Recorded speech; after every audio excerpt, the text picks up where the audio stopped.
실혹인 거지.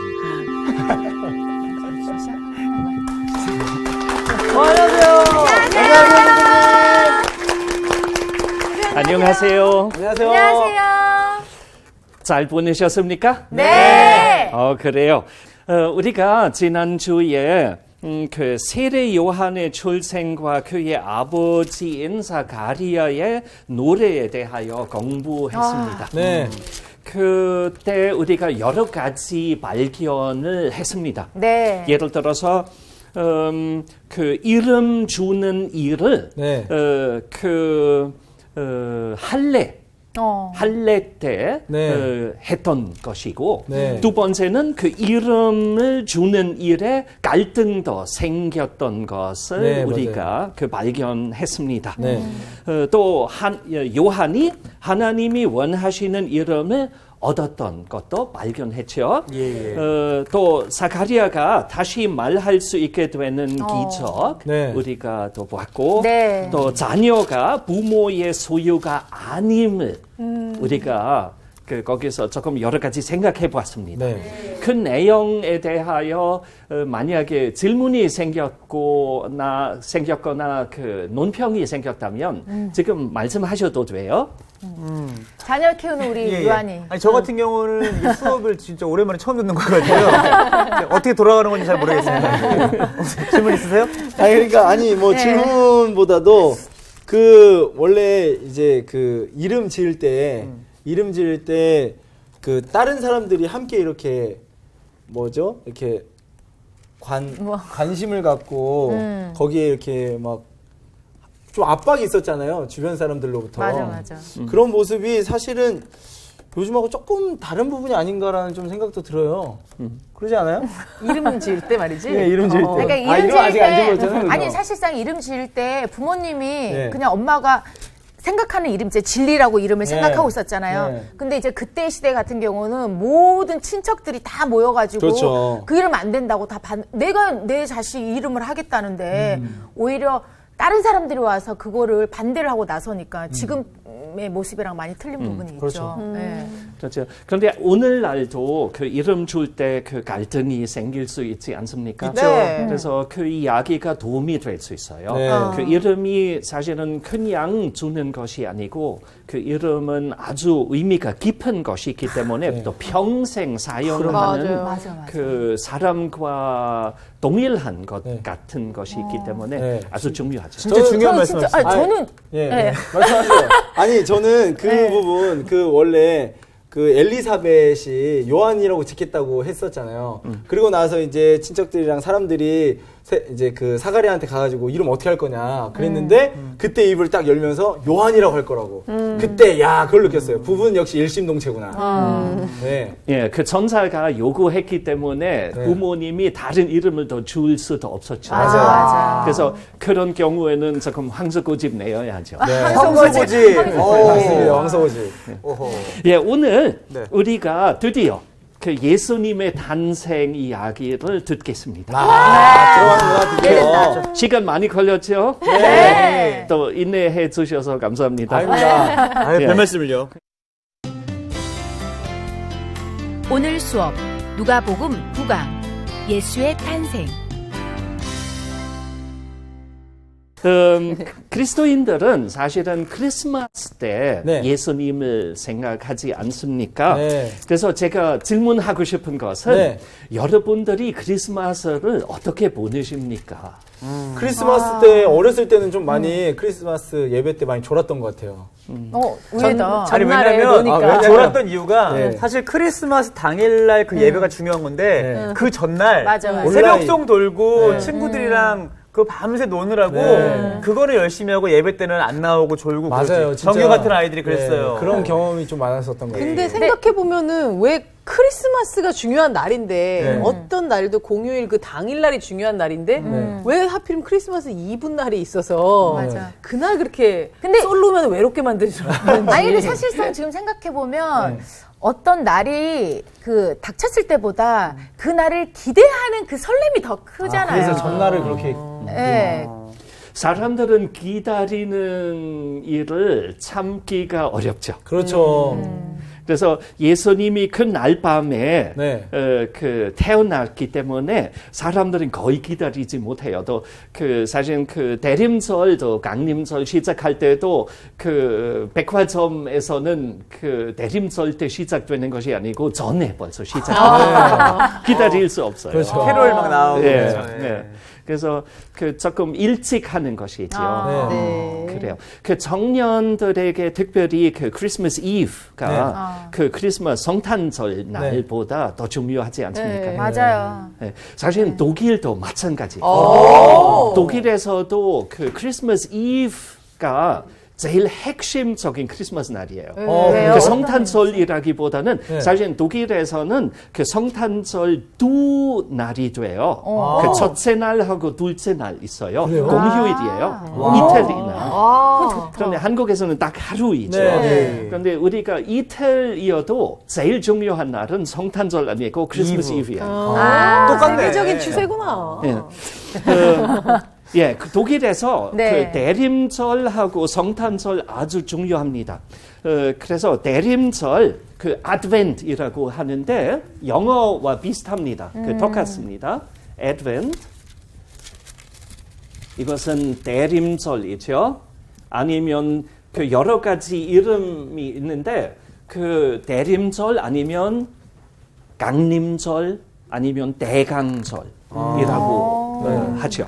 네. 또 크리스마스 독일 말로 와이나흐텐이라고 해요. 와이나흐텐. 와이나chten. 예, 크리스마스예요. 와이나chten.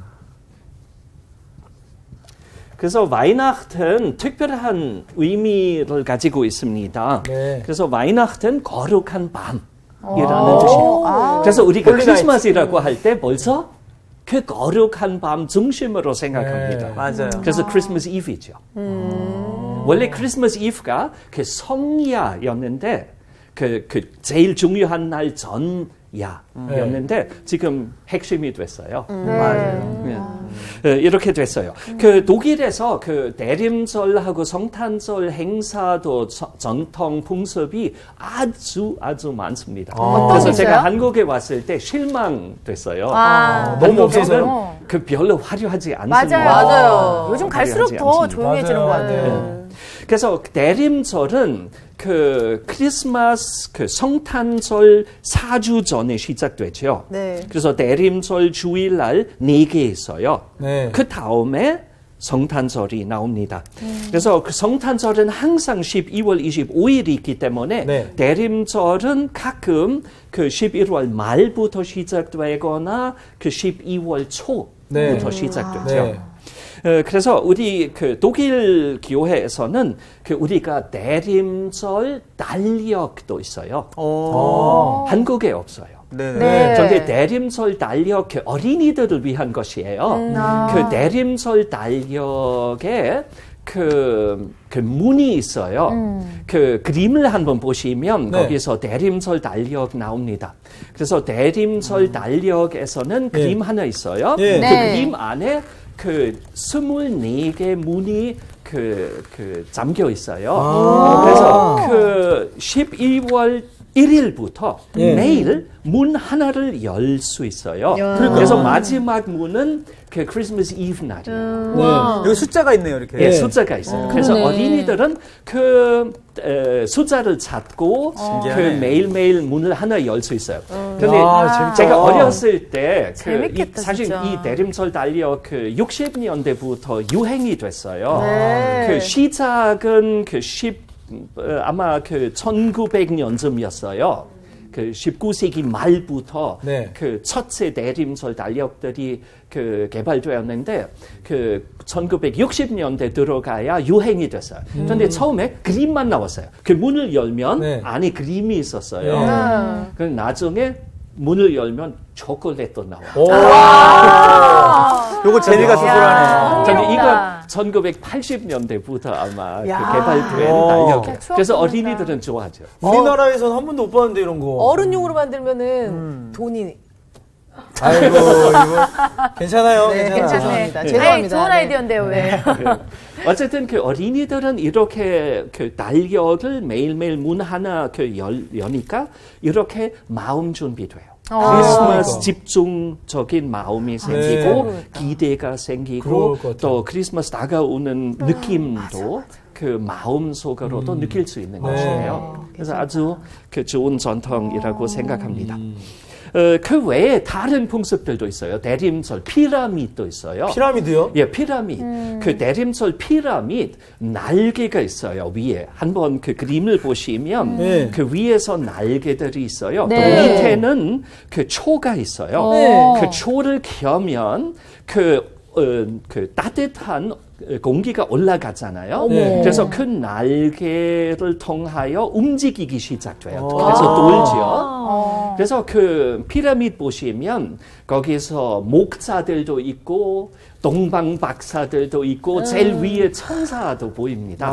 그래서 다 열심히 돌아다니면서 그 예수님의 그 탄생의 장소로 움직이는 것이에요. 빨리 달려요. 참, 다 아주 그 초도 대부분의 그 밀랍으로 하니까 네. 그 온 집에서 그 아주 그윽한 냄새가 그러겠네요. 나타나요. 아니 그러면 여기 그림에는 지금 뭐 모형처럼 작아 보이는데 예. 크게 만들고 막 그렇게 되나요? 아주 크게 만들 수 있어요. 그 제일 큰 것은 아마 한 4, 5m 정도. 진짜 실제로 사람이 막 올라갈 수 있게. 예, 예. 또 그런데 집에서 세우는 것은 작죠. 이 정도 돼요. 많이 크면 이렇게 되죠. 그러니까 크리스마스 트리처럼 네. 집에 장식용으로 있고 그렇죠. 바깥에 크게 하고 뭐 이런 식으로. 트리는 없나 봐요? 크리스마스 예, 트리. 크리스마스 트리도 있어요. 그런데 크리스마스 트리 정말 성탄절 때부터 세우는 것이에요.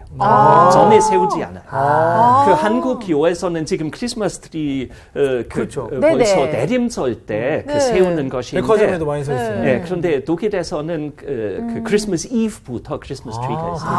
천천히 하는구나. 대림절. 또 이것뿐만 아니라 그 대림절 찬송을 많이 부르고 집에서도 하고 교회에서도 해요. 한국 찬송가 그 보면 거기서 그 곡 4개밖에 없어요. 대림절 맞아. 곡. 고요한 그런데 밤, 거룩한 밤. 독일 찬송가 보시면 거기서 대림절 곡 28개. 되게 많네. 네, 그래서 우리 아주 다양하게 그 노래 부르고 또 크리스마스 노래도 마찬가지예요. 한국 찬송가에서는 19개밖에 없는데 독일에서 크리스마스 찬송 43개. 번역해서 불러야겠다, 우리가. 그래서 그 집에서 찬양도 하고 음악 연주도 하고 또 만약에 자기 가정에서 못한다면 교회 나가서 네. 거기서 그 요한 세바스티안 바흐의 크리스마스 오라토리오나 다른 비슷한 곡들이 연주돼요. 그래서 마음 준비돼요.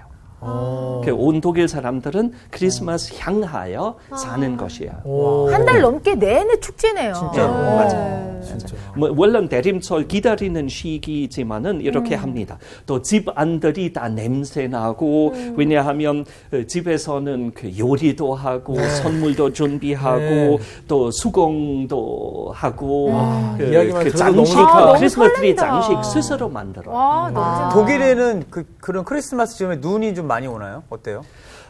그 시골마다 틀리죠. 그 독일 남쪽 지역에서는 눈도 그 11월 말부터 그 오기 시작하고 12월 중순에 들어가면 눈도 쌓이죠. 음식은 뭘 먹나요? 네, 크리스마스 음식? 이건 아주 좋은 질문이에요. 제일 궁금해.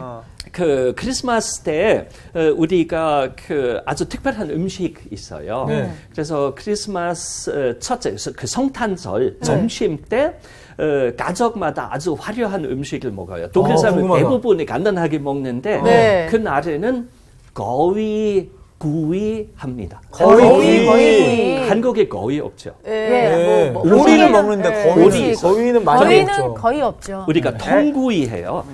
또 거위가 커요. 네, 그죠. 한 10kg까지 될 수 있어요. 몇 그래서 인분이요? 온 식구들이 같이 먹을 수 있는 양이에요. 야, 친척들 다 모여야겠다. 그러니까 마치 뭐 칠면조 구이 해 먹는 그치. 것처럼. 예. 이걸 칠면조도 커요. 그런데 거위가 훨씬 맛있어요.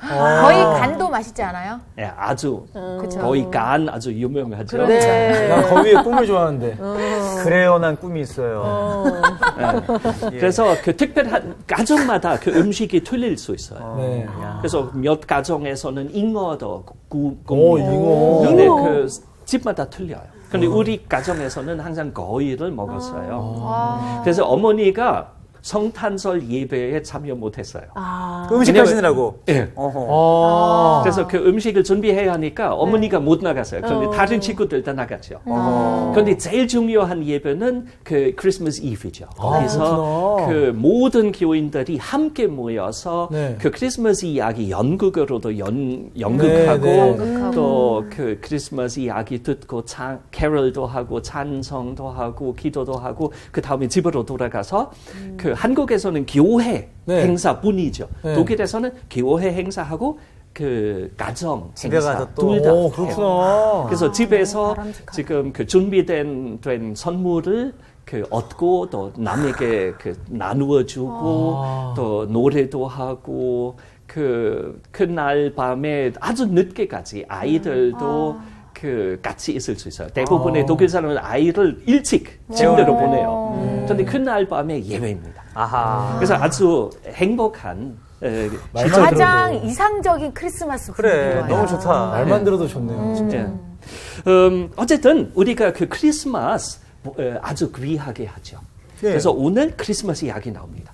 그 크리스마스 이야기 한번 봅시다. 예, 누가복음 네. 2장 1절에서 7절까지의 말씀을 우리가 봉독합시다. 예. 그래서 네. 그 각자 한 두 절씩 봉독하시고 또 여윤선 씨 하나 네. 읽어주세요. 네.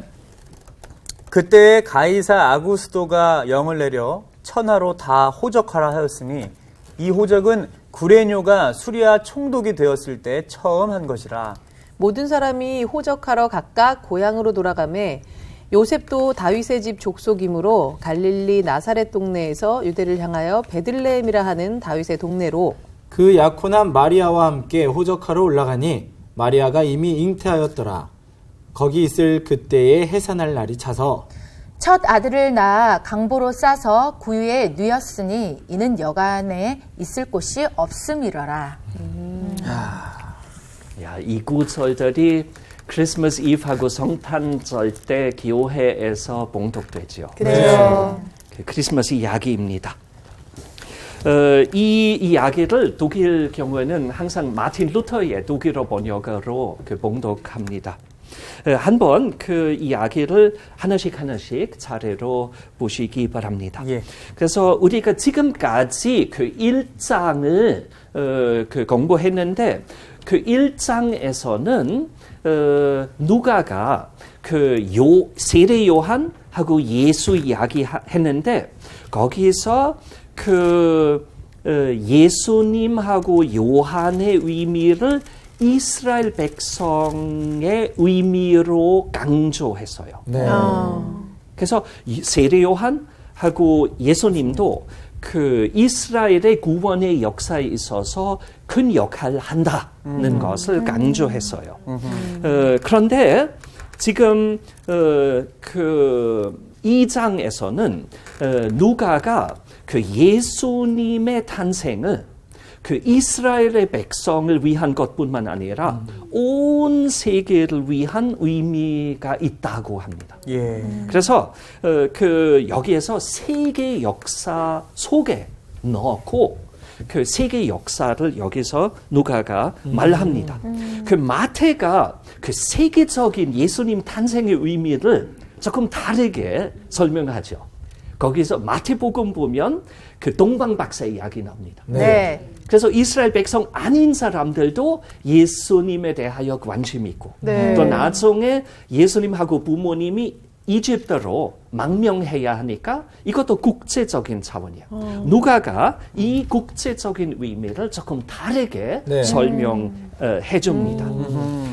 왜냐하면 예수님이 그 카이사 아우구스토의 상대방이 되는 것이에요. 카이사 아우구스토를 말하는 것인데 거기서 이 카이사 아우구스토가 온 세계 역사에 제일 중요한 인물이었는데 근데 그 사람을 말하자마자 예수님도 말하는 것이에요. 그래서 둘 다 상대방이 됩니다.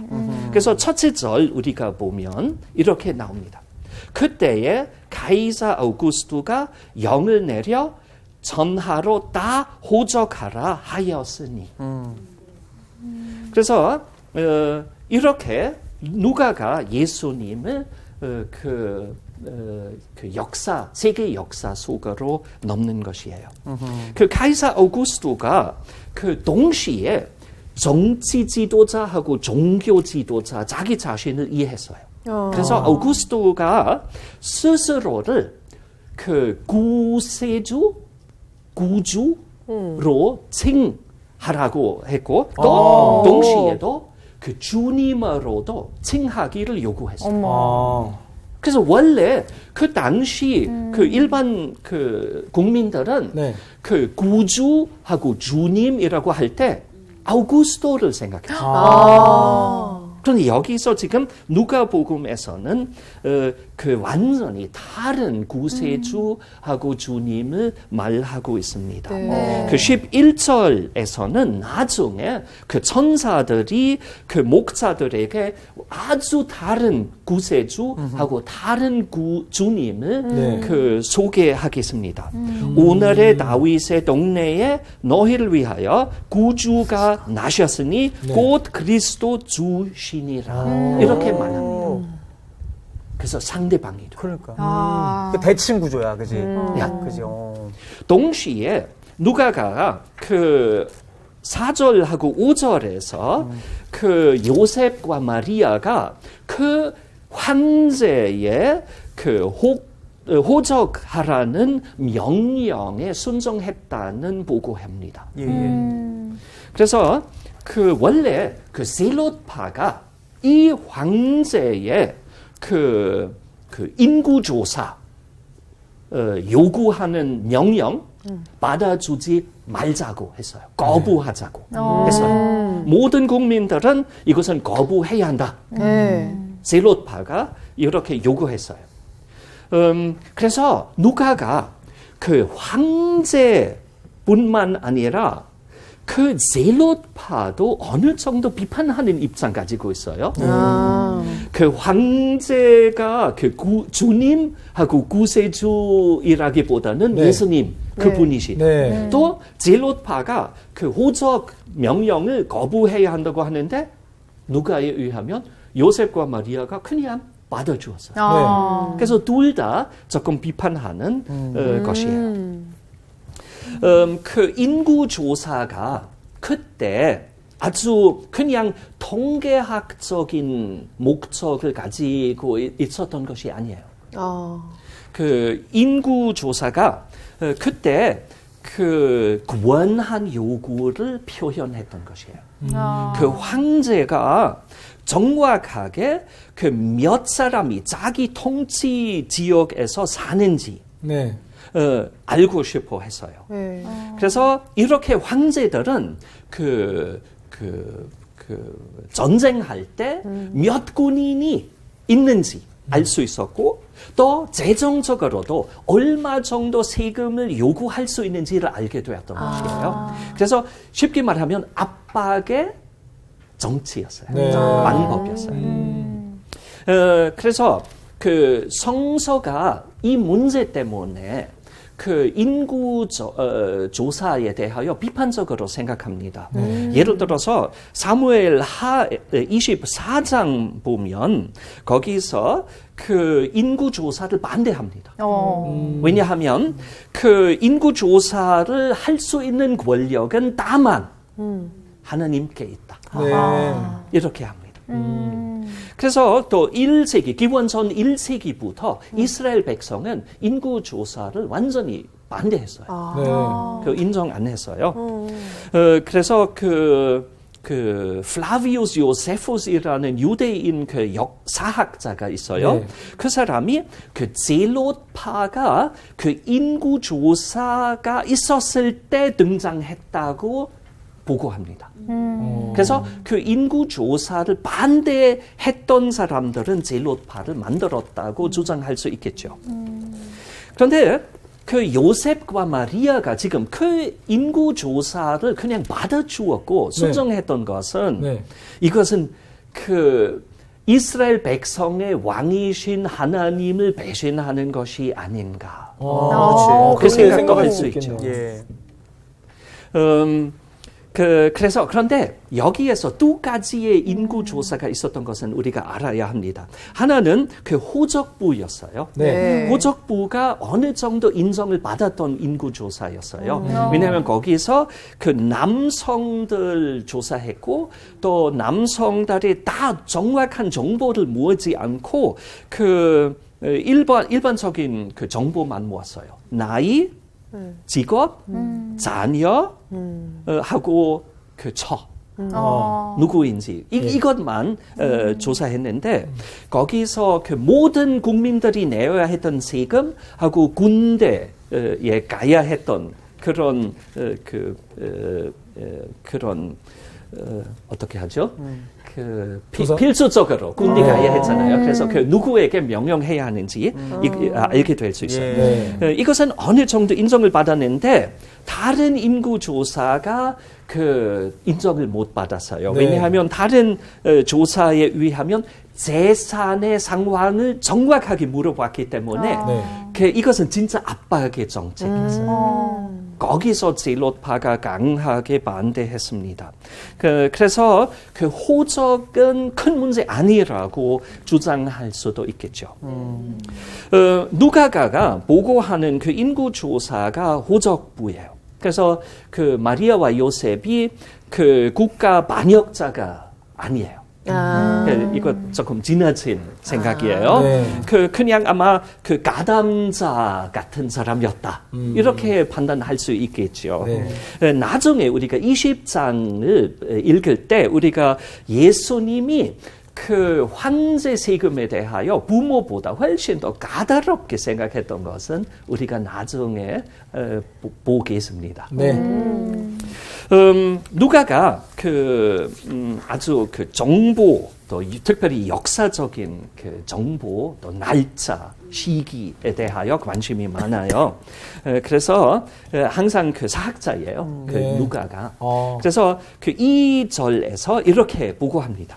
이 호적은 구레뇨가 수리아 총독이 되었을 때에 처음 한 것이라 이렇게 말합니다. 그래서 그 누가에 의하면 이 시기는 아직 그 헤롯 왕이 살아 있었거나 그 죽자마자 이루어진 사건입니다. 그 헤롯 왕은 기원전 4년에 사망했습니다. 그런데 그 플라비우스 요세푸스 그 사학자에 의하면 퀴리니우스가 그 기원 전 아니고 기원 후 6년에 그 수리아의 총독이 되었어요. 기원 후 6년. 이건 모순이죠. 그렇죠. 그 전에 죽었다고 했는데. 또 가이사 아우구스투스가 아주 오랫동안 통치했어요. 그래서 기원전 31년부터 기원전 후 14년까지 했기 때문에 이것도 도움이 안 돼요. 이 정부가. 그래서 우리가 정확하게 그 예수님의 그 탄생의 날짜를 알기가 어렵습니다. 어쨌든 누가복음에 의하면 지금 그 전사들이 등장함으로 예수님의 탄생이 시작되는 것이 아니라 그 황제의 명령으로 다 움직이기 시작해요. 그렇죠. 그래서 하나님의 역사하심은 정치적 문제로 시작돼요. 그럼에도 불구하고 그 하나님은 우리가 지금 아직 못 보는 그 배경에서 하나님이 역사를 다 주관하십니다. 그렇죠. 아주 재밌어요. 그 3절 보면 모든 그 국민들은 자기 고향에 가서 거기서 지금 호적해야 하는 것이에요. 4절에서는 그 요셉이 다윗의 후손인 사실이 보고돼요. 그래서 다윗이 그 조상이었기 때문에 그 고향은 베들레헴이죠. 그래서 다윗 베들레헴으로 가야 하는데 여기까지 다 이해가 되는데 그런데 지금 5절로 아주 이상한 내용이 나옵니다. 5절에서는 이렇게 나와요. 그 약혼한 마리아와 함께 호적하러 올라가니 마리아가 이미 잉태하였더라. 우리가 그 이야기에 너무 익숙해졌으니까 별로 생각 안 하죠. 네. 그런데 이것은 아주 충격적인 보고예요. 그래요? 왜냐하면 마리아가 베들레헴에 갈 필요가 없어요. 마리아가 베들레헴도 고향 아니고 거기도 재산도 없었기 때문에 갈 필요가 없어요. 그럼 남편 따라 가는 거 아니에요? 그렇죠. 그런데 아직 약혼자, 그렇죠. 결혼 안 했어요. 결혼된 상태 아닌데 왜 같이 가요? 이것도 이상하고 또 지금 완전 그냥 임신 아니고 정말 출생하는 날 아주 가까운 만사하게 뭐. 아주 위험할 때예요. 가는 길에도 지금 출생할지도 몰라요. 그래서 아주 진짜 그러네. 충격적인 것인데요.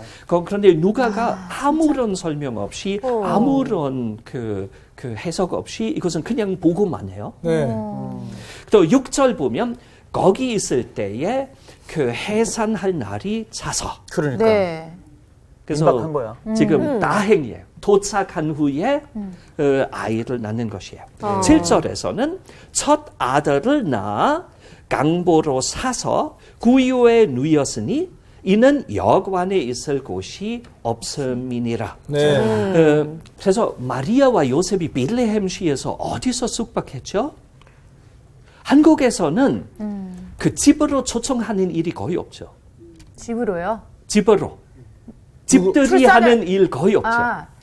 집들이요? 집들이요? 네, 집들이 이사한 후에만 하는 것이죠. 그렇죠. 네네네. 평상시에 초대 뭐 그 집으로 초대하는 것은 드물하죠. 왜냐면 청소해놓고 해야 되니까. 독일에서는 친척들, 친구들, 이웃들 자주 자기 집으로 초청해요. 항상 네. 자주 하는구나. 그런데 거기서 기대하면 안 돼요. 뭘요? 일반 식사만 나와요. 조금 좋은 식사 나올 수 있지만 기대하면 안 돼요.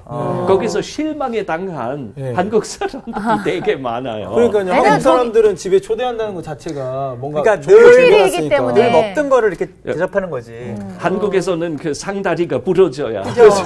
그리고 이렇게 얘기해요. 차린 건 없지만 많이 드시라고. 예. 그런데 우리가 일반 식사해요. 그래서 그 부담스럽지 않으니까 자주 초대할 수 있어요. 그게 사실 너무 좋다. 그게 좋다. 이스라엘 사람들 똑같아요. 자주 그 사람들을 초청해요. 그래서 옛날에 호텔도 없었어요.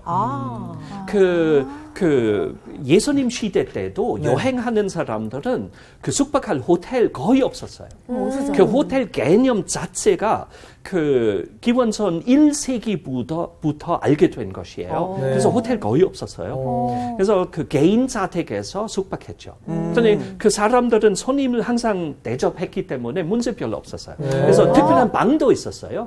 그래서 그 여행했던 사람은 항상 그 당나귀나 말 타고 그 여행했잖아요. 그래서 그 당나귀를 먹일 수도 있고 또 자기가 숙박할 수 있는 공간은 똑같았어요. 그럼 모르는 집에 가서 방 있으면 여기서 좀 자도 그렇죠. 되냐고. 그러면 그냥 자는 거예요? 그렇죠. 돈을 내나요? 이 정도 모르겠습니다. 근데 대부분에 안 하죠. 그 손님은 돈을 내지 않아도 되는 것인데 그런데 대부분에 선물 주죠. 그렇죠. 감사의 표현을 하는 거예요. 당연히 여관이라고 생각했어요. 쉽게 생각하면 집에 그냥 게스트룸 같은 게 기본적으로 있는 거지, 그냥 어떻게 보면. 근데 원래 우리나라 옛날에도 사랑방 뭐 이렇게 있고. 그러니까 이거지. 옛날에 우리 이리 지나가는 오너라. 가격인데 잠시 쉬어갈 수 있겠습니까? 그러니까 전세로 고향에서 받는. 그러니까. 어쨌든 우리가 항상 여관 생각하는데 이 번역은 맞지 않을 거예요. 그래서 거기서 아마 일반 자택 안에서 그 조금 밑에 있는 아니면 밖에 있는 그런 공간이었어요. 거의 그 말구유 같은 그런 그 장소였어요. 장고 같은 장소. 그런 장소를 사용했죠. 그래서 거기서 지금 가서 마리아가 아기를 출산하고 그 아기를 강보로 삽니다. 그래서 예수 아기의 인간임을 보여주는 것이죠. 그렇죠. 그래서 한국에서도 아이들은 태어나자마자 그 강보로 사는 것이잖아요. 그럼요. 그래서 아이들은 저한테 항상 불쌍해 보여요. 왜냐하면 팔도 움직이지 그렇죠. 못하고 예. 말도 움직이지 못하고 깜짝 못하게 아주 꼼꼼삼입니다. 이 세상에 들어옵니다. 아, 진짜. 독일 아이들은 달라요. 자유롭게 해요, 그냥? 네, 우리가 기저귀만 사고 그 다음에 팔하고 다리를 마음대로 움직일 수 그래요? 있는 그 자유를 허락하는데 그런데 아마도 그 옛날 그림을 보면 그 예수 아기 탄생에 대한 그림을 보면 그 중세 그림이죠. 거기서 항상 예수님이 한국식으로 완전히 그 한국식 예수님 한국분 아니야?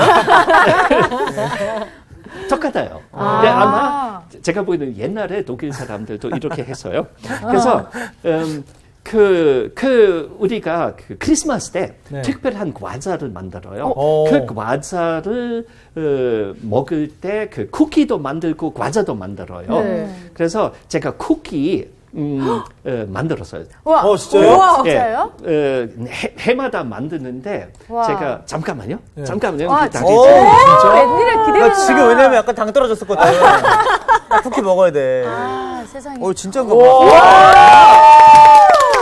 이거 독일 크리스마스 쿠키인데 그 하나씩 잡수시고 또 나눠. 근데 종류가 두 개예요. 예, 두 개. 종류 제가 다- 두 개만 만들었는데 먹어야지. 독일 사람들은 대부분의 다양한 종류 만들어요. 그래서 그런 쿠키도 만들고 이거 또 그 외에도 그 케이크도 만들어요. 특별히 하나는 이렇게 호두가 그- 통으로 박혀 있고 하나는 예, 반달 예. 모양의. 그 나누어 주세요. 선생님 이거 저기 먹어도 돼요? 빨리 좀 보여주세요. 좀 잡수셔도 돌려주세요. 돼요. 이거 직접 또 만드신 아이, 거예요? 정말. 다른 우와. 학우들에게도 네. 주시면 맛있어. 감사하겠습니다. 못 먹겠어. 세상에. 네. 어쨌든 그 빵도 있어요. 빵. 맛있어. 그 빵은 윤종 씨. 완전히 뒤에도 한번 하얀색이 있어요. 그 하얀색 뒤에. 그 덩어리예요. 그 빵. 덩어리인데요. 그래서 그 빵 모습은 예수님 그 강보로 쌓인 모습을 상징하는 것이에요. 그 빵은 그 슈톨렌이라고 하는데요. 슈톨렌. 특별한 크리스마스 케이크인데요. 그 슈톨렌 예수 아기를 그 의미합니다. 상징합니다. 그래서 아주 좀 보세요. 그 특별한 크리스마스 케이크입니다. 너 크리스마스 음식은 나눠 먹어야 제일 맛있어. 마리아가 지금 아기를 이렇게 그 강보로 산 다음에 그 유아를 그 구유에 누였다는 보고가 있습니다. 그렇죠. 그래서 예수님이 말밥이 되기 위하여 하는 것이 아니라 말밥. 정반대로 그 안전적인 장소로 그 놓아두셨어요. 그래서 그 안전을 위하여 그 말구유에 넣었죠. 그래서 같이 있는 동물들이 아기를 밟지 않도록 보호해 주었던 뜻입니다. 그럼에도 불구하고 여기에서 깊은 의미가 있어요. 왜냐하면 예수님이 자기 자신을 나중에 생명의 떡으로 표현하잖아요. 자기 자신. 맞아요. 원래 말은 생명의 빵이죠. 네. 아니면 생명의 밥이죠. 이렇게 번역할 수 있어요. 이것은 그 예수님이 그 마구간 안에 누워 있었기 때문에 그 이렇게 표현했던 것인가? 아니면 베들레헴에서 태어났잖아요. 베들레헴이라는 말은 빵의 집이라는 뜻이에요. 빵집. 네. 빵의 집. 그런 이름 가지고 있어요. 그래서 그 예수님이 어쨌든 베들레헴에서 태어났고 또 그 마구간 안에 누웠던 것을 이렇게 아마 연결시키면서 자기 자신을 그 남에게 그 주시는 것으로 해석하시는 것일 거예요. 네. 그 원래 그 구유가 나무로 만든 것이 아니고 도자기나 돌로 만든 것이에요. 그래요? 그래서 동시에 예수님이 생명의 떡이면서 이 마구간이 그 구유가 동시에 거의 무덤 같잖아요. 관 같잖아요. 어머나 세상에. 그래서 벌써 예수님의 탄생에서 예수님의 사망도 표현돼요. 그래서 예수님이 태어났을 때 벌써 아주 하늘에서 아주 깊은 곳까지 내려오시고 아주 약한 사람의 모습으로 태어나셨고 또 사망까지 가겠다는 것도 벌써 나타납니다. 세상에. 그래서 이렇게 처음부터 예수님의 길이 그 아는 사람에게 나타나는 것입니다. 근데 이게 너무 진짜? 진짜 충격적이면서 근데 너무 맛있네요. 아니, 그래서 우리가 오늘 진짜 맛있다. 여기서만 생각해 볼 수 있어요. 그 우리가 다음 주에 그 예수님의 탄생은 그 목사들에게 알려지게 되는 이야기를 네. 공부하겠습니다. 오늘 여기까지만 어머나. 할수 있어요. 아이고 벌써 예. 끝났어요? 그래서 선생님. 제가 다시 열심히 참여하셨고 저희 쿠키도 맛있게 잡숴주셔서 너무 너무 맛있어요. 감사하고 이거 진짜 본인이 직접 예. 하신 거예요? 예, 제가 만드신 거예요? 직접 만든 너무 맛있어요, 예. 정말. 오늘 어쨌든 감사합니다. 네. 안녕히 계세요. 와. 이거 주문 좀 할게요. 과자 주문 좀 할게요. 아니 아니, 잠깐만요. 저는 뭐 말할 게 생각났었는데 이거 먹으면서 지금 그게 너무 아니라 맛있어. 아니 근데 배울 게 되게 많은 게 우리는 사실은 크리스마스 이브는 특히나 놀 생각 그리고 막 커플이어야 될 것 같고 막 이런 그렇죠. 어떤 예. 우리나라만의 희한한 그 좀 맞아. 그런 문화가 있는데 우리라기보다는 본인 이렇게. 나다. 근데 독일처럼 매일 하루에 하나씩을 대림절 때부터 열어보는 그 그런 기대감과 맞아요. 정말 예수님의 탄생에만 올곧이 포커스를 집중하는 네. 그게 굉장히 부럽네요. 아니, 그리고 또- 솔로인 사람들에게는 이 다가오는 성탄절이 어떻게 보면 되게 외로움의 또 상징이 될 수 있는데 성탄절은 결코 그런 것이 아니라 우리가 충분히 기뻐하면서 기대할 수 있는 날이다. 아니 그리고 또 그 아까 그 구유 이게 진짜 맞아요. 세계식 아닙니까? 그럼. 예수님이 출생과 동시에 사망을 또 이렇게 정말 그 낮은 자리에 올 한 해를 그렇게 마음을 살면서 올 크리스마스 그렇게 맞이하자. 알겠죠? 365일을 성탄절을 기다리는 기쁜 마음으로. 자, 우리 미리 네. 인사합시다. 미리 아니, 크리스마스. 아까 이거 과자 뭐라고 말씀하셨어요? 아니 이거 과자 뭐라고 하신 거예요? 이번 주 퀴즈입니다. 모세가 12명을 보내 가나안 땅을 정탐한 곳은 어디일까요? 1. 아라바 광야 2. 가데스 바네아 3. 기브롯 핫다와 정답을 아시는 분은 CBS 성서학당 홈페이지에 정답을 올려주시거나 우편으로 보내주시면 됩니다. 보내실 곳은 서울특별시 양천구 목동 서로 159의 1 CBS 성서학당 담당자 앞입니다. 연락처를 꼭 남겨주세요.